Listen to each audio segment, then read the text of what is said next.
बहुत समय पहले की बात है। पृथ्वीलोक से दूर परीलोक में सिंड्रेला नाम की एक परी रहती थी और आज सिंड्रेला परी का जन्मदिन होता है। असल में सिंड्रेला परी रानी परी की बेटी होती है। रानी परी सिंड्रेला परी का बर्थडे बड़े ही धूमधाम से मनाती है। अंत में सिंड्रेला परी रानी परी से अपने जन्मदिन का गिफ्ट मांगने जाती है। माँ, आपने मेरा जन्मदिन बहुत ही अच्छे से मनाया। आप परियों की सबसे अच्छी रानी और मेरी सबसे अच्छी माँ हो। क्योंकि आज मेरा जन्मदिन है तो आप मुझे क्या गिफ्ट दोगी माँ? हाँ सिंड्रेला, तुमने सही कहा। आज तुम्हारा जन्मदिन है, इसलिए मैं ये दुआ करूँगी कि तुम्हारी आगे की जिंदगी बहुत ही सुखी और सरल हो। और हाँ सिंड्रेला, आज तुम्हारे जन्मदिन के शुभ अवसर पर मैं तुम्हें ये जादुई लहंगा देती हूँ। सिंड्रेला, परीलोक का ये जादुई लहंगा बहुत ही कीमती और चमत्कारी है, क्योंकि इसमें ऐसी जादुई शक्तियाँ हैं जिससे तुम किसी भी बड़ी से बड़ी बीमारी को ठीक कर सकती हो।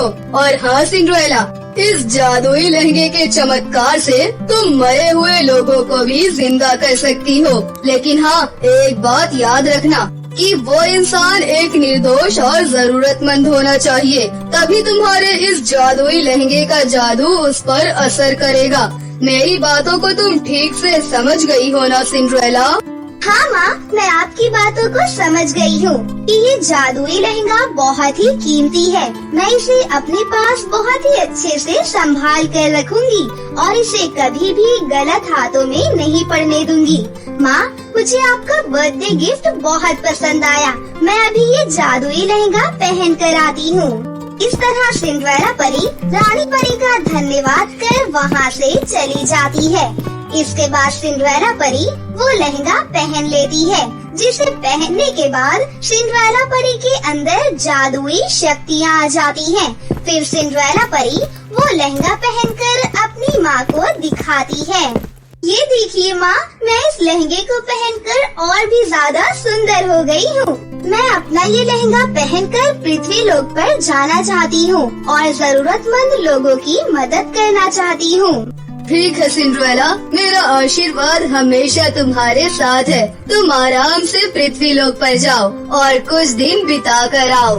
इसके बाद बादलों में उड़ते हुए सिंड्रेला परी पृथ्वीलोक पर चली जाती है। पृथ्वीलोक पर पहुंचकर सिंड्रेला परी देखती है कि वहाँ तो एक घायल व्यक्ति दर्द से करा रहा है। ये देखकर सिंड्रेला परी को उस पर दया आ जाती है और वो अपने जादुई लहंगे से कहकर उस आदमी को बिल्कुल ठीक कर देती है। धन्यवाद परी, तुमने मेरी जान बचाकर मुझ पर बहुत बड़ा एहसान किया है। मैं इस गांव का सरपंच हूँ। दरअसल एक बड़े ट्रक से मेरी टक्कर हो गई थी, जिससे मेरी टांग टूट गई थी, परंतु तुमने चुटकियों में मेरा पैर बिल्कुल ठीक कर दिया। तुमसे खुश होकर मैं तुम्हें सोने के 100 सिक्के देना चाहता हूँ। उन सिक्कों को पाकर सिंड्रेला परी बहुत खुश होती है और उसके मन में लालच आ जाता है। तभी वो मन ही मन कहती है, अरे वाह, पृथ्वीलोक के लोग तो बहुत अमीर है। यहाँ पृथ्वी पर इंसान कई गंभीर बीमारियों से पीड़ित रहते हैं और यहाँ पृथ्वी के डॉक्टरों के पास उनका इलाज भी नहीं है। और माँ ने जो मुझे ये जादुई लहंगा दिया है, इससे मैं बड़ी से बड़ी बीमारी को बिल्कुल ठीक कर सकती हूँ। तो क्यों ना मैं जादुई लहंगे के इस्तेमाल से ऐसी गंभीर बीमारियों से पीड़ित लोगों को ठीक करने में लग जाऊँ और उनसे मुँह मांगी कीमत वसूला करूँ। इससे मैं कुछ ही दिनों में परीलोक की सबसे अमीर परी बन जाऊंगी और फिर मुझे किसी भी चीज के लिए माँ के आगे हाथ नहीं फैलाना पड़ेगा। इसके बाद सिंड्रेला परी एक अखबार में अपना ऐड करवाती है। सिंड्रेला परी गांव के जंगल में ही एक पेड़ के नीचे अपना आशियाना बना लेती है। टीवी और अखबारों में ऐड देखकर जल्दी ही सिंड्रेला परी के पास पेशेंट आने लगते हैं। इसके बाद सिंड्रेला परी एक एक करके सभी पेशेंट को अपने जादुई लहंगे की मदद से ठीक करना शुरू कर देती है। इसी तरह जैसे जैसे लोगों को सिंड्रेला परी के बारे में पता चलता है, वो लोग अपना इलाज कराने के लिए परी के पास आने लगते हैं। पूरा दिन सिंड्रेला परी के पास पेशेंट की लाइन लगी रहती है, जिस कारण सिंड्रेला परी का घमंड दिन प्रतिदिन बढ़ रहा था और वो लोगों से बहुत सारे सोने के सिक्के वसूल रही थी। अरे वाह, ये जादुई लहंगा तो बहुत ही मस्त है। मैंने कुछ ही दिनों में इस लहंगे की मदद से कई लाख रुपए कमा लिए। अगर ऐसा ही चलता रहा तो मैं कुछ ही दिनों में परी लोक की सबसे अमीर परी बन जाऊंगी और सभी परियां मेरे यहाँ नौकरी पर आएंगी। इतना कहकर सिंड्रेला परी मन ही मन खुश होती है। इसी तरह एक दिन एक बहुत ही बूढ़ी दादी सिंड्रेला परी के पास घायल अवस्था में आती है। बेटी, मैंने सुना है कि तुम अपनी जादुई शक्तियों की मदद से बड़ी से बड़ी बीमारी को ठीक कर सकती हो, इसलिए बेटी मैं तुम्हारे पास आई हूँ। बेटी, मुझे पूरे शरीर में खुजली की शिकायत है, जिस कारण मेरी रातों की नींद उड़ गई है। क्या तुम मेरी ये बीमारी ठीक कर सकती हो बेटी? तेरा मुझ पर बहुत बड़ा एहसान होगा। दादी माँ, मैं आपकी बीमारी तो ठीक कर सकती हूँ, परंतु उससे पहले यहाँ पर 10 तोला सोना रख दीजिए। उसके बाद ही मैं आपका इलाज शुरू करूँगी। आप मेरी बातों को समझ रही हैं ना? बेटी, मैं तो एक बहुत ही बूढ़ी महिला हूँ। मेरे पास तुम्हें देने के लिए कुछ भी नहीं है। मैं गली गली भीख मांग कर अपना गुजारा करती हूँ। मैं तुम्हें दुआएं और आशीर्वाद देने के अलावा कुछ भी नहीं दे सकती। मुझे माफ कर देना बेटा। थक चुकी हूँ मैं इस बीमारी से लड़ते लड़ते। इसलिए बेटी, अब तुम ही मेरी आखिरी उम्मीद हो। ओए बुढ़िया, मैंने क्या यहाँ कोई धर्मशाला खोल रखी है जो मैं तुझे फ्री में ठीक कर दूं? मेरी बात कान खोल कर सुन ले बुढ़िया। बिना पैसे और सोने के तो मैं तुझे ठीक नहीं करूँगी, समझी? इसलिए अगर तुझे अपनी बीमारी को ठीक करना है तो जा जल्दी से ढेर सारे सोने के सिक्के और जेवर लेकर आ। बेटी, मैं तो बहुत ही गरीब और बेसहारा हूँ। अगर मेरे पास ढेर सारे सोने के सिक्के और जेवर होते तो आज मेरी ऐसी हालत ना होती। बेटी, मैं तुम्हारे आगे हाथ जोड़ती हूँ। मुझ बेसहारा और गरीब की मदद कर दो बेटा। अरे बुढ़िया, तुझे सुनाई नहीं दिया क्या? पहले पैसे और सोने के सिक्के यहाँ रख, उसके बाद ही मैं तेरा इलाज करूँगी, वरना चल जा यहाँ से। लेकिन उसी पल वो बुढ़िया अपने असली रूप में आ जाती है और रानी परी के रूप में बदल जाती है। ये देखकर सिंड्रेला परी के होश ही उड़ जाते हैं और वो रानी परी के आगे कुछ नहीं बोलती। सिंड्रेला, तुम्हारी हिम्मत कैसे हुई इस तरह लोगों के साथ छल कपट करने की? मैंने तुम्हें ये जादुई लहंगा गरीब और बेसहारा लोगों की मदद करने के लिए दिया था, न कि अपनी जेब भरने के लिए। सिंड्रेला, तुम्हारा कोई हक नहीं बनता कि तुम इन गरीब बेसहारा लोगों से मुंह मांगे पैसे लेकर उनका इलाज करो। ये जादुई लहंगा गरीब और बेसहारा लोगों की मदद करने के लिए ही है, परंतु तुमने तो इसका इस्तेमाल अपनी जेब भरने के लिए किया। इसलिए सिंड्रेला, मैं इसी वक्त तुमसे ये जादुई लहंगा वापस लेती हूँ और साथ में मैं तुम्हें परीलोक से भी बेदखल करती हूँ, क्योंकि तुम्हारे जैसी लालची परी की परीलोक में कोई जगह नहीं है, समझी? नहीं नहीं माँ, ऐसा मत कीजिए, मुझे माफ कर दीजिए। मुझसे बहुत बड़ी गलती हो गई, मैं लालच में आ गई थी। लेकिन माँ, मैं वादा करती हूँ आज से मैं ऐसा बिल्कुल भी नहीं करूँगी। मुझे माफ कर दीजिए माँ, प्लीज प्लीज प्लीज। इतना कहकर सिंड्रेला परी जोर जोर से रोने लगती है। वहीं सिंड्रेला परी की बात सुनकर रानी परी का दिल पिघल जाता है, क्योंकि रानी परी स्वभाव की बहुत ही नर्म और दयालु थी। इसलिए वो सिंड्रेला परी को एक मौका और देती है और उसे माफ कर देती है। इसके बाद सिंड्रेला परी सभी गांव वालों से माफी मांगती है और उसने जिस से भी रुपए लिए होते हैं उन सभी को वो रुपए और गहने वापस कर देती है। उस दिन के बाद से सिंड्रेला परी बिना किसी रुपए पैसे और लालच के गरीब और अनाथ लोगों की बड़ी से बड़ी बीमारी मुफ्त में ही ठीक कर दिया करती है और हंसी खुशी से अपनी आगे की जिंदगी जीने लगती है। बहुत समय पहले की बात है। सोनापुर नाम के गांव में 3 बहनें अपनी चाची के साथ रहती थी। उनकी चाची उनसे घर का सारा काम करवाती थी और तो और वो उन्हें हमेशा चिल्लाती और मारती भी थी।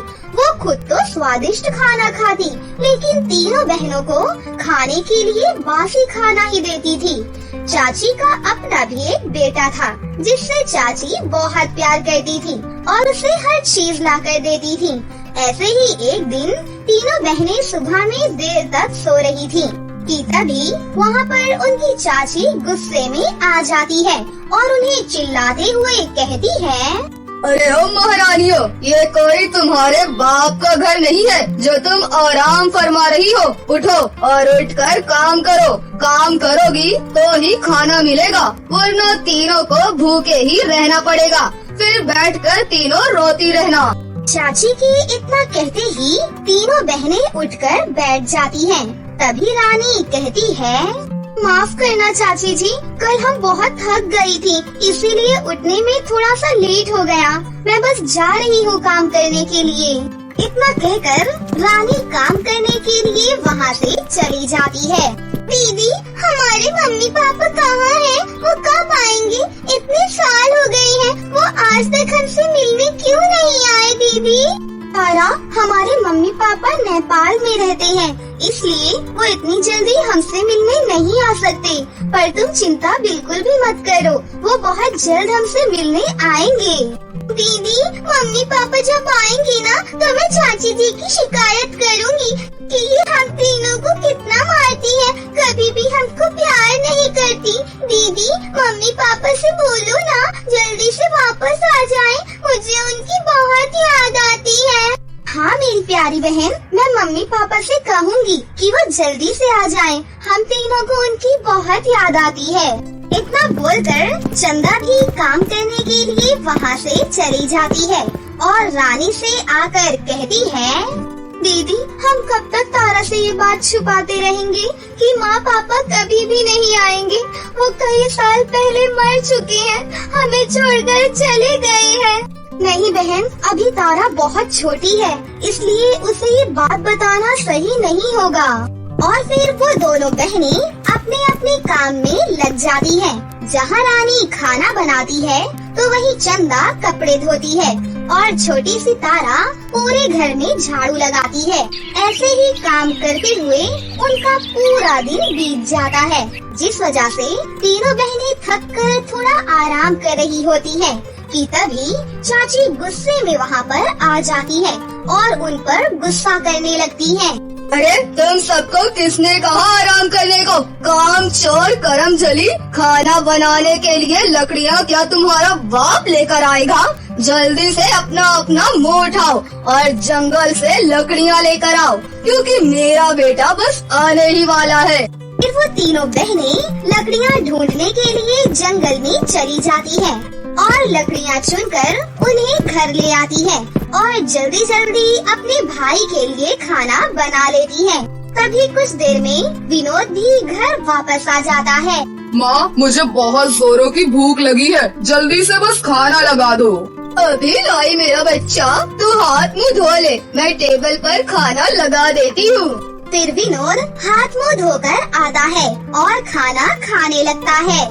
माँ, ये क्या कितना बकवास खाना बनाया है, इसमें कोई स्वाद ही नहीं है। मैं पूरा दिन मेहनत करके वापस आता हूँ, काम करके आता हूँ, ये खाने के लिए? रुक, मैं अभी इन चुड़ैलों को बताती हूँ। फिर चाची एक मोटा सा डंडा लेकर विनोद के साथ तीनों बहनों के पास जाती है और फिर वो शैतान चाची डंडे से उन तीनों बहनों को मारने लगती है। इतना मार खाने की वजह से तीनों बहनें फूट फूट कर रोने लगती हैं। माँ, आज इन तीनों को खाना देने की कोई जरूरत नहीं है, आप कुछ दिन इन्हें भूखा ही रहने दो, तभी इन्हें समझ आएगा। विनोद भैया, आप हमारे साथ ऐसा मत कीजिए, हमने बहुत मेहनत से खाना बनाया था। अगर आपको कुछ और खाना है तो वो बता दीजिए, मैं वो अभी बना देती हूँ, मगर मेरी बहनों को भूख से मत तड़पाइए, वो अभी बहुत छोटी है। रानी उनके सामने बहुत मिन्नतें करती है, लेकिन वो उसकी एक नहीं सुनते और फिर विनोद तीनों बहनों को एक कमरे में बंद कर देता है।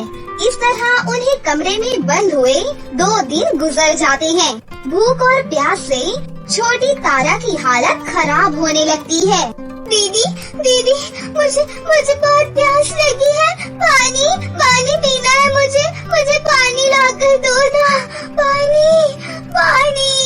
तारा, चंदा, तुम दोनों यहाँ पर रुको, मैं अभी कुएं से पानी लेकर आती हूँ, तुम यहीं पर मेरा इंतजार करना। रानी खिड़की से किसी न किसी तरह बाहर निकल जाती है। उसके पाँव में चोट भी लग जाती है, लेकिन फिर भी वो पानी भरने कुएं पर चली जाती है।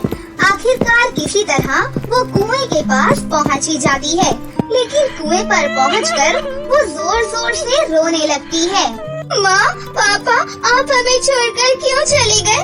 आप नहीं जानते हम आपके बगैर कैसे जी रही है। अभी तारा की हालत बहुत खराब है। उस छोटी सी बच्ची ने 2 दिनों से कुछ भी नहीं खाया है।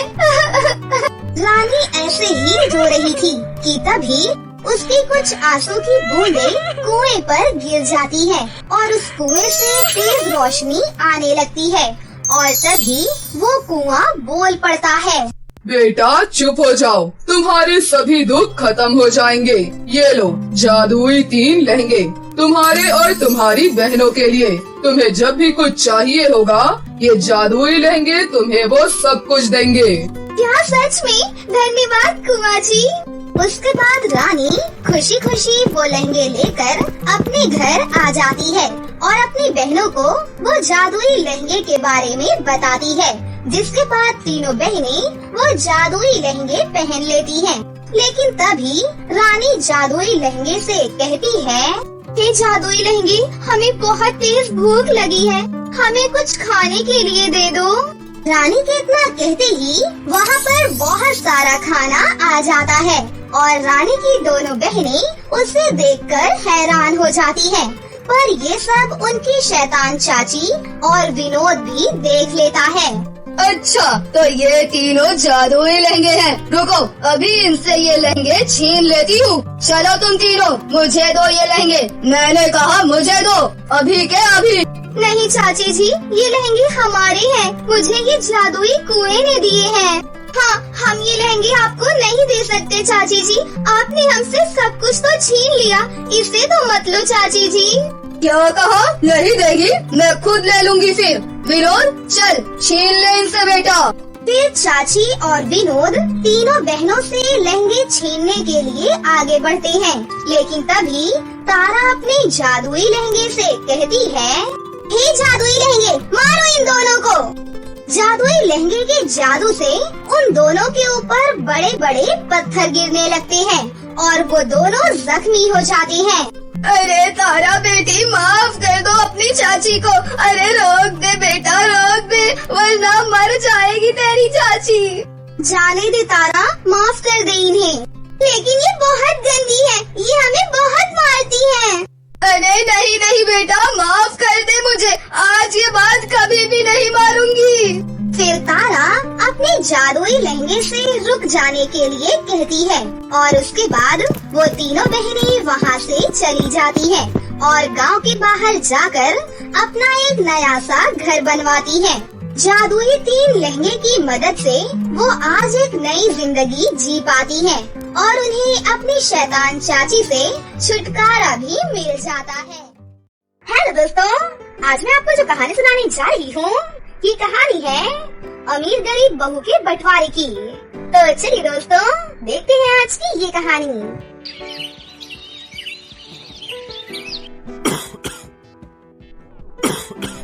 आयुष, मेरे पास आओ बेटा। जी बाबूजी, मैं यहीं पर हूँ, आपके पास। एक दिन तो सबको जाना है, मेरा भी वक्त आ गया है। मीरा, तुम भी मेरे पास आकर बैठो बेटी। अब विनोद कहाँ पर है? भैया रास्ते में है बाबूजी, बस पहुँचते ही होंगे। वो भी आ जाता तो ठीक रहता। तुम सबको एक जरूरी बात बतानी थी, कहीं उसके आने से पहले मेरे प्राण न निकल जाए।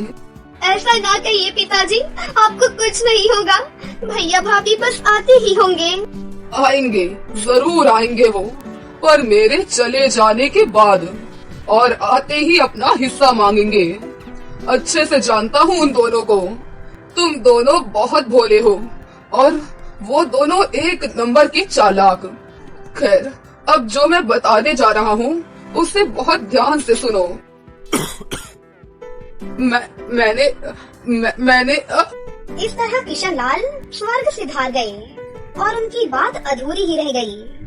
आयुष और मीरा फूट फूट कर रोने लगी। किशन लाल के 2 बेटे थे। बड़े बेटे का नाम विनोद और उसकी पत्नी का नाम बबीता था, जबकि आयुष उसका छोटा बेटा था और उसकी पत्नी मीरा थी। किशन लाल हमेशा से ही आयुष के घर पर ही रहते थे। आयुष और मीरा उनकी खूब सेवा करते थे, जबकि विनोद और बबीता को तो हमेशा से बस किशन लाल की जमीन जायदाद से ही मतलब था। जैसा कि किशन लाल ने कहा था, उनकी मौत के बाद विनोद और बबीता वहाँ पर पहुँचे। आयुष, पिताजी चल बसे क्या? जी भैया, हम अनाथ हो गए भैया। बाबूजी नहीं रहे। कोई बात नहीं भाई, कोई बात नहीं, हिम्मत रख भाई। अच्छा ये बता, पिताजी ने जाते वक्त कुछ कहा क्या? नहीं तो मतलब? अरे वही, अपनी जमीन या खेत के बारे में कुछ कहा? नहीं भैया, इस बारे में तो कुछ भी नहीं कहा पिताजी ने।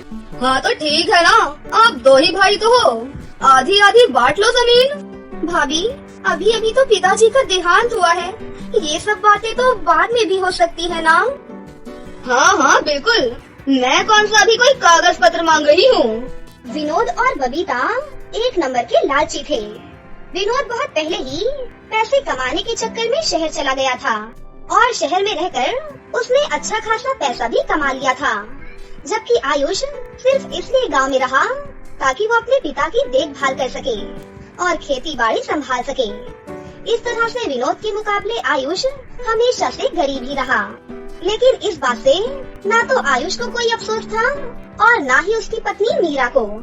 दोनों ने मिलकर किशन लाल का बहुत अच्छे से ख्याल रखा और उन्हें कभी भी कोई कमी नहीं होने दी। जबकि अमीर होने के बावजूद भी विनोद और उसकी पत्नी बबीता एक नंबर के कंजूस और लालची थे। उन्होंने जीते जी तो कभी किशन लाल की सुध नहीं ली, लेकिन अब उनके देहांत के बाद अपना हिस्सा मांगने जरूर पहुंच गए थे।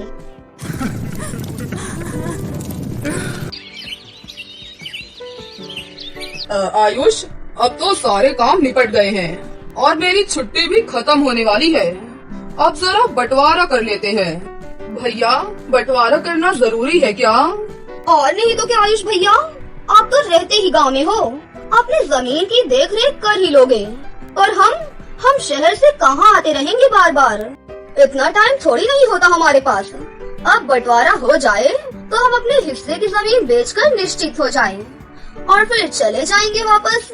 भाभी, तो क्या गांव से कोई नाता नहीं रखोगी आप? अब यहाँ गांव में है ही क्या मीरा? पहले पिताजी थे तो फिर भी आना जाना हो जाता था, अब क्या करना है यहाँ आकर। बबीता और विनोद ने जिद ठान ली थी कि बंटवारा तो होकर ही रहेगा। और फिर बंटवारे से ठीक एक दिन पहले। सुनो जी। हाँ बताओ। मेरे पास एक कमाल का आइडिया है। अगर हम कुछ ऐसा करें कि आयुष अपनी जमीन भी हमें बेच दे तो कैसा रहेगा? पर वो अपने हिस्से की जमीन हमें क्यों बेचेगा? और हम क्या करेंगे इतनी सारी जमीन का? हम क्या करेंगे मतलब? अरे सारी जमीन बेच बाच कर शहर में बढ़िया घर और चमचमाती हुई गाड़ी लेंगे, और क्या। पर ऐसा होगा कैसे भाई? फिर बबीता ने विनोद को अपने दिमाग की सारी खुराफात बताई। फिर अगले ही दिन विनोद सुबह आयुष से बोला, अरे आयुष, क्या कर रहे हो? खेत जा रहा हूँ भैया, बीज बोने हैं। अच्छा, तो तुम मेरे साथ तहसील नहीं चलोगे क्या? तहसील? वहाँ क्यों जाना है भैया? अरे वो पिताजी का मृत्यु प्रमाण पत्र लेकर जमीन अपने नाम ट्रांसफर करवानी पड़ेगी ना। ओह भैया, आप ही देख लो ना ये सब, मुझे वैसे इन सब के बारे में क्या पता। चलो ठीक है, मैं अपने हिसाब से ही देख लूँगा। भोला भाला आयुष विनोद पर बहुत भरोसा करता था। आखिर दोनों सगे भाई थे। उधर बबीता और विनोद तो यही चाहते थे कि आयुष उनके साथ ना जाए। बबीता और विनोद उस दिन तहसील के बहाने सारा दिन घूमते रहे और फिर शाम को अपने प्लान के मुताबिक वो घर में दाखिल हुए। अरे भैया भाभी, आ गए आप लोग? थक गए होंगे ना, पूरा दिन लग गया आज तो। अरे पूछो मत, पूरा दिन धूप में परेशान हो गए। और हासिल क्या हुआ? ढेला। ढेला ही मिलेगा ना, पिताजी ने हमारे लिए कुछ भी नहीं छोड़ा। कुछ नहीं छोड़ा मतलब? पिताजी हमारे लिए इतनी सारी जमीन छोड़ तो गए हैं ना? अरे ये जमीन हमारी नहीं है मीरा। पिताजी ने बैंक से लोन लिया था ना 4 लाख रुपए का, वो उन्होंने चुकाया नहीं और बैंक ने अब जमीन पर केस लगा दिया है। जब तक उनको पैसा नहीं मिलेगा, जमीन हमारी तो क्या किसी के भी नाम नहीं हो पाएगी। और भैया, पिताजी ने तो इस बारे में कभी कुछ भी नहीं बताया। अरे कैसे बताते? अगर वो बता देते कि जमीन गिरवी रखी है तो हम नाराज नहीं हो जाते। खुद तो चले गए और हमें भिखारी बना गए। कुछ भी हो भाभी, पर ऐसे तो मत बोलिए पिताजी के बारे में। अरे तुम चुप रहो मीरा, ये देख रही हो, ये बैंक का नोटिस है। इसमें साफ साफ लिखा है कि अगर हमने 1 महीने के अंदर 8 लाख रुपए नहीं चुकाए तो वो खेत की जमीन के साथ साथ हमारे घरों पर भी कब्जा कर लेंगे। हे भगवान, अब हम क्या करेंगे भैया? अब तो बस एक ही तरीका है आयुष, 4 लाख तुम दो, 4 लाख हम देते हैं और जमीन को बचा लेते हैं। अब भैया, लेकिन अब इतना पैसा तो नहीं है हमारे पास। आयुष और मीरा विनोद और बबीता की चाल में पूरी तरह से फंस चुके थे। वैसे एक तरीका है जिससे काम बन सकता है। हाँ, तो जल्दी बताओ ना। अगर ये दोनों अपने हिस्से की जमीन बेच दें तो काम बन सकता है। पर हम जमीन कैसे बेच सकते हैं? आप ही ने तो बताया कि जमीन पर केस है। हाँ, कोई और तो नहीं ले सकता, लेकिन हम तो ले सकते हैं ना। अगर तुम दोनों अपने हिस्से की जमीन हमें दे दो तो मैं अपने भैया से 4 लाख रुपए लेकर बैंक के पैसे चुका दूंगी और फिर जब जमीन पर से केस खत्म हो जाएगा तो उसे बेचकर अपने भैया के पैसे चुका दूंगी। भाभी, ऐसे तो हमारे पास तो जमीन ही नहीं बचेगी। अरे नहीं, ऐसा मत सोचो। वो नदी के पास अपना छोटा सा खेत है ना, ऐसा करो उसे तुम ले लो, उसी पर खेती करो। आखिर तुम मेरे भाई हो, इतना तो मैं कर ही सकता हूँ तुम्हारे लिए। बस एक वही ऐसा खेत है जो गिरवी नहीं है। बबीता और विनोद ने बहुत गहरी चाल चली थी। उधर आयुष और मीरा सोच रहे थे कि उनके भैया भाभी ने उनका घर बिकने से बचा लिया है। फिर वैसा ही हुआ जैसा कि तय हुआ था। मीरा और आयुष ने अपने हिस्से की जमीन बबीता के नाम कर दी और खुद नदी के पास वाले खेत में खेती करने लगे। फिर कई दिन बीत गए। बबीता और विनोद सारी जमीन मिलने से बहुत खुश थे, तो वहीं आयुष और मीरा भी अपना घर बच जाने से संतुष्ट थे।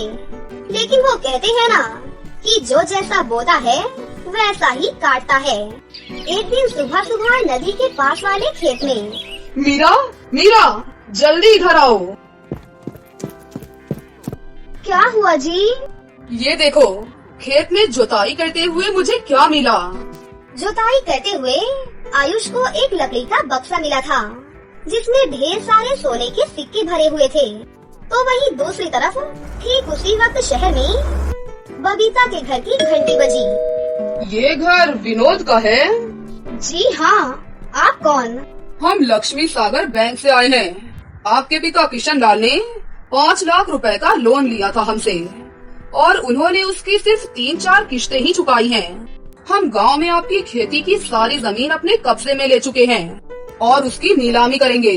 अगर आप चाहते हैं कि हम ऐसा ना करें तो आपको सूद समेत कुल 10 लाख रुपए भरने पड़ेंगे, वो भी 3 महीनों के अंदर। विनोद आए तो उन्हें ये बात बता देना। बबीता को ये समझ नहीं आ रहा था कि आखिर ये सब क्या हुआ और कैसे हो गया। लेकिन सच तो यही था कि अब जाकर हुआ था असल मायने में बंटवारा। जिसने जो बोया था वही उसे मिल रहा था। तो दोस्तों, कैसी लगी आपको हमारी ये कहानी?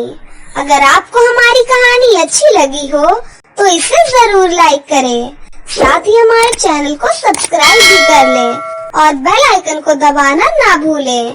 मिलते हैं अगली वीडियो में। धन्यवाद।